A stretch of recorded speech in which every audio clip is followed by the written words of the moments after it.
Ang atin pong title ay Fight Distortion, Fight Distraction, and Fight Deception. Tatlo po yan, distortion, destruction, and deception. Pag-usapan po natin bakit natin dapat labanan ang distortion, destruction, at deception. Alam mo ninyo, yung pagka kayo ay nagsusubaybay sa traditional media, makikita mo yung traditional media bahagi ng distortion, destruction, at deception. Tama po yung naririnig ninyo. Bahagi sila ng distortion, destruction, and deception. Lagi po nilang pinag-uusapan at ibinabalita yung mga maling pahayag at pananalita ng gobyerno ng administrasyon ni Bongbong Marcos.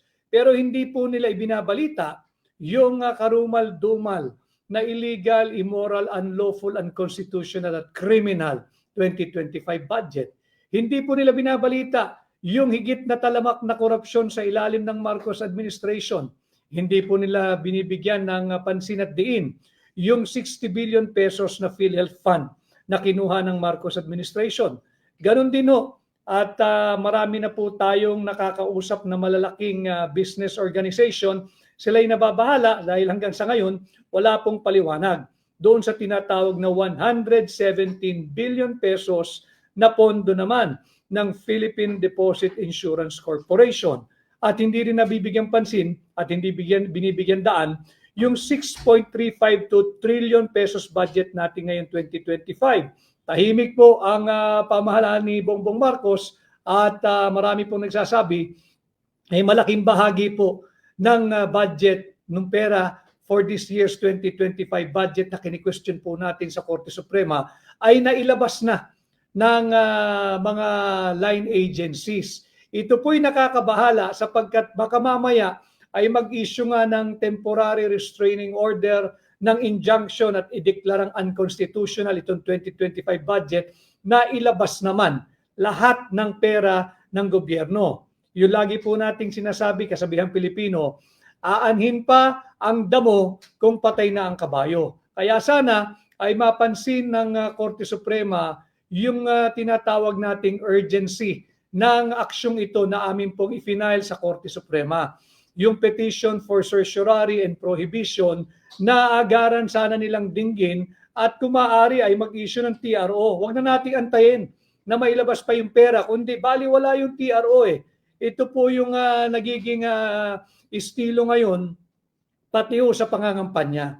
Ang dami kong pinuntahan na sa ating pag-iikot at lalo na nung nagsimula po yung official campaigning, ang sabi ko nga kami dito sa Duterte senatorial candidates, kami ay ayaw namin ng negative campaigning. I personally, hindi po ako believer ng negative campaigning sapagkat every time na nabibigyan ako ng pagkakataon, kagaya po pag tayo nagla-live, alam ko na mas gusto ninyong marinig yung issues na bakit ako naririto sa harapan ninyo, bakit ako nagsusulong ng aking advokasya, kami sa Hakbang ng Maisog, nananawagan for transparency, accountability, peace, and security, at hindi kung bakit tayo kailangan makipagbangayan.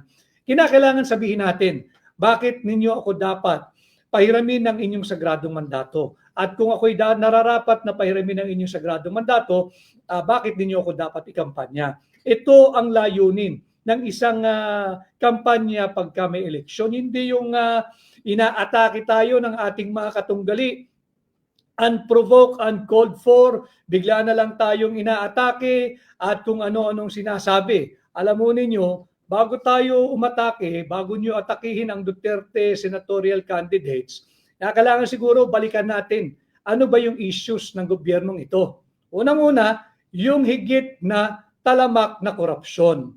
Pangalawa, yung paglaganap ng kriminalidad at ang paglaganap ng droga. Yan ang sagutin natin. Hindi yung magne-name calling, hindi naman namin sila pinapansin, kami umiikot.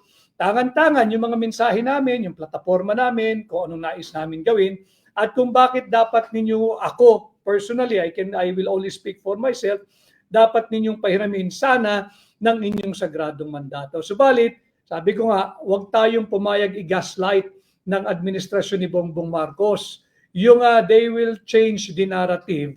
At yan nga po, yung distortion pilit nilang binabago ang katotohanan. Ang issue po ngayong midterm ay korupsyon, inflation, droga, kriminalidad. Ito po ang issue. Ang issue po, higit na mahirap ang buhay ng mga Pilipino ngayon, higit na mahal ang presyo ng pagkain, higit na mahal ang presyo ng bilihin kesa noong 3 years ago nung nagsisimula ang Marcos administration. Yan ang issue. Huwag po tayong padadala sa distortion, huwag po tayong padadala sa distraction. Pansinin niyo yung mga mainstream. Ang ibinabalita yung impeachment. Hindi nila binabalita yung illegal, immoral, invalid, unconstitutional at criminal na ginawa sa ating mga Pilipino. Itong 2025 budget. Yung punong-puno ng blanco, yung Bicameral Conference Committee report na nagkakahalagang 241 billion pesos. Yung incompetence ng Marcos administration. Yan ang dapat natin pag-usapan. Huwag tayong magpadadala, pating deception. Huwag tayong padadala. Lalabanan ko po iyan, maghatid po kayo ng bago sa Senado ngayong 2025. Kaya Nurulaji Caron Kader, good afternoon, Attorney Vic Rodriguez. Kamusta na po yung na-file na kaso about Bicam na Blanco? Babalik po yan, balikan po natin yan. Ito rin po yung issue ngayong eleksyon. Kaya nga po, fight distortion, fight distraction, fight deception. Pag-usapan po natin paulit-ulit yung illegal, invalid, unlawful, immoral, unconstitutional, and criminal 2025 budget. Sana aksyonan ng mabilis, ng higit na mabilis ng Korte Suprema ang ating hinihiling na mag-issue ng temporary restraining order, magkaroon ng oral argument sa Korte Suprema at bigyan ng injunction itong budget nang sa ganun hindi po nila mailabas yung mga pera nating mga Pilipino sapagkat illegal nga po itong 2025 budget. Pagka inupuan o pagka na-delay pa yung aksyon ng Korte Suprema, baka pag naglabas ng injunction, wala nang laman yung 2025 budget. Ang mangyayari, paper victory lang ho tayo. Panalo ka sa papel pero nailabas na po nila yung pera. Diyan takot ang administrasyon ni Bongbong Marcos pag inabutan sila ng injunction o ng temporary restraining order at injunction. Bakit? Matitigil po yung kanilang akap, matitigil po yung kanilang AIX, matitigil po yung daang-daang bilyong piso nila na nakatago diyan sa unprogrammed appropriation o yung tinatawag nating pork barrel. Kung saan nakatago ang korupsyon ng mga mambabatas. Sana umaksyon ng Korte Suprema sapagkat magangyayari lamang po ito, mag-ingay po kayo, sambayan ng Pilipino. Pag-usapan natin ito, let's keep on talking about this issue. Let's intensify public pressure para po aksyonan ng Korte Suprema. Ang Korte Suprema, alam naman din po nilang tama't mali. In fact, nagdiskurso na po sila doon sa PhilHealth.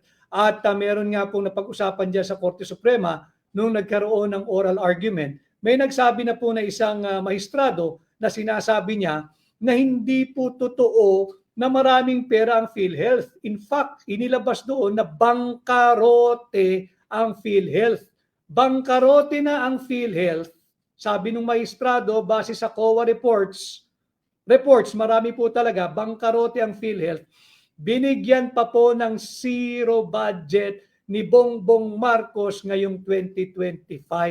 Paano na yung mga senior citizens, yung mga persons with disability, paano na yung mga kababayan nating mahihirap na nakaasa sa PhilHealth?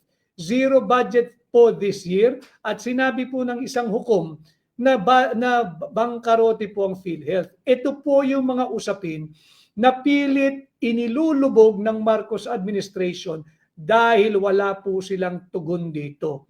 Hindi nila kayang sagutin dahil alam nila illegal yung kanilang ginagawa, alam nila binubudol nila ang sambayan ng Pilipino at higit sa lahat, alam nila na nabisto na po natin sila. Alam na po na higit na maraming Pilipino na binubudol tayo ng Marcos administration. Ito po ang ating pag-usapan. Yung sinasabi nating distraction, ano naman po yung bagong distraction? Bukas ay na dumating sa aking kaalaman na magsasagawa ng hearing yung komite ng Kongreso. At ang kanilang didinggin, di umano, ay ipinatatawag yung mga vloggers. Maraming vloggers ito, mahigit 30 ito 39 or 40 or 41 vloggers yata ang ipinatatawag.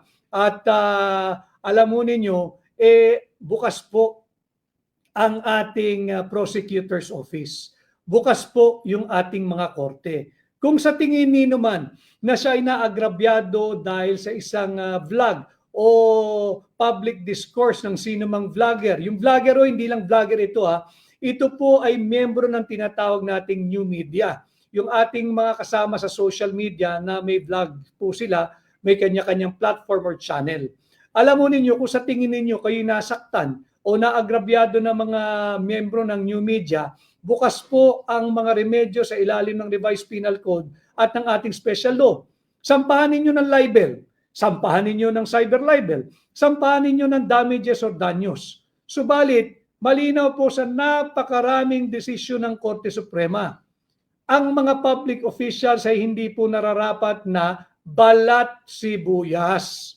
Kung kayo po'y pinupuna, karapatan lang po punain ng sambayan ng Pilipino ang inyong mga actuations, ang inyong behavior, ang inyong conduct, and the way you carry yourself in public. Sapagkat kayo po'y pasahod mula sa buwis ng sambayan ng Pilipino. Hindi po kayo dapat balat sibuyas. And ako ho ay nakasuporta at nakikisa sa mga vloggers na may hearing po yata o may gagawing pagdinig bukas. Tatandaan lang po ninyo, you have to just invoke Article 3, Section 4 of the Constitution. Ang linaw po dyan Yang provision na yan starts in the negative. No law, walang batas ang maaring ipasa na siyang kikitil, maglilimita o pipigil sa ating kakalayaang magsalita, magpahayag o magbalita. Malinaw po yan, Article 3, Section 4, i-invoke nyo po yan. And alam ko may mga abogado kayo, banggitin din po ninyo na siguro mag-file ng isang motion sa Korte Suprema na aksyonan yung inyong hinihingi diyan sa inyong petisyon sapagkat meron na namang apparently gagawing pagdinig bukas at kayo ay pinagpapaliwanag bakit kayo ay hindi dapat i-cite in contempt. Even yan, i-cite din po ninyo. Alam ko, ang abogado ninyo, matinik yan. Kilala kong personal, si Attorney Silvestre Bebot Bello. Magaling yan. Sabihin ninyo sa kanya na ipaalala rin na yung Article 3, Section 12 ng ating saligang batas. Malinaw po dyan No torture, force. Di bali na ho yun. Walang torture, walang force. No torture, force, violence, intimidation, or threat shall be imposed upon the person of anybody that shall vitiate his or her will. Malinaw po ang Article 3, Section 12 dyan. Paliwanag lang ninyo. Pwede namang sulat yan that there is a pending petition before the Supreme Court. At hindi pwedeng pangunahan yan dahil nag-file na nga ho kayo ng kaso sa Supreme Court. Humihiling na kayo ng remedyo sa Korte Suprema. Dapat yan ay respetuhin din ng judiciary ng legislative department. At paalala nyo rin ho sa kanila yung Article 3, Section 12 that there shall be no force or threat or violence, intimidation or threat na pwede pong no torture, force, violence, intimidation or threat. Bawal po iyan. Yung violence, malinaw po yan. Yung violence, so hindi lang physical violence. Nandiyan po yung psychological violence, emotional violence. Hindi ba? Nandiyan yan Yung inyong financial violence, economic violence. Imaginein mo, kung ikay sinight ng in contempt, ikay idinitin ng halimbawa lang, 2 linggo hanggang 1 buwan, hindi o ba economic or financial abuse or violence yan? Paano ka kikita? Paano ka kakain? Paano ka magbabayad ng iyong mga utilities? So, malinaw sa ating saligang batas, i-invoke nyo po iyan. That there shall be no torture, force, violence. Marami po yung violence, hindi lang physical. Emotional, intellectual, psychological violence, nandyan po lahat yan. Intimidation, hindi ba intimidation yun? Iwinawagayway yung banta na kayo ay will be cited in contempt. Hindi ba threat iyon? Hindi ba't yun ay banta na ikukulong ka kapag ka hindi nagustuhan ng iyong sagot o paliwanag? But sa ating mga vloggers, para naman hindi sabihin ng ating ng legislative department na hindi nyo ginagalang ang kanilang proseso, my suggestion, although you have a very, very competent lawyer and abogado de Campanilla, si Attorney Bebot Bello, ipaliwanag lang ninyo na meron kayong pending petition now before the Supreme Court, kaya hindi kayo pwede mag-attend hanggat hindi nare-resolve yan. Sapagkat yan ay nabibinbin pa hanggang sa ngayon. At maaari din kayo mag-file ng reiterative motion na mag-issue ng temporary restraining order siguro hanggat hindi dinidinig at hindi nagkakaroon ng oral argument diyan sa sinampa ninyong kaso.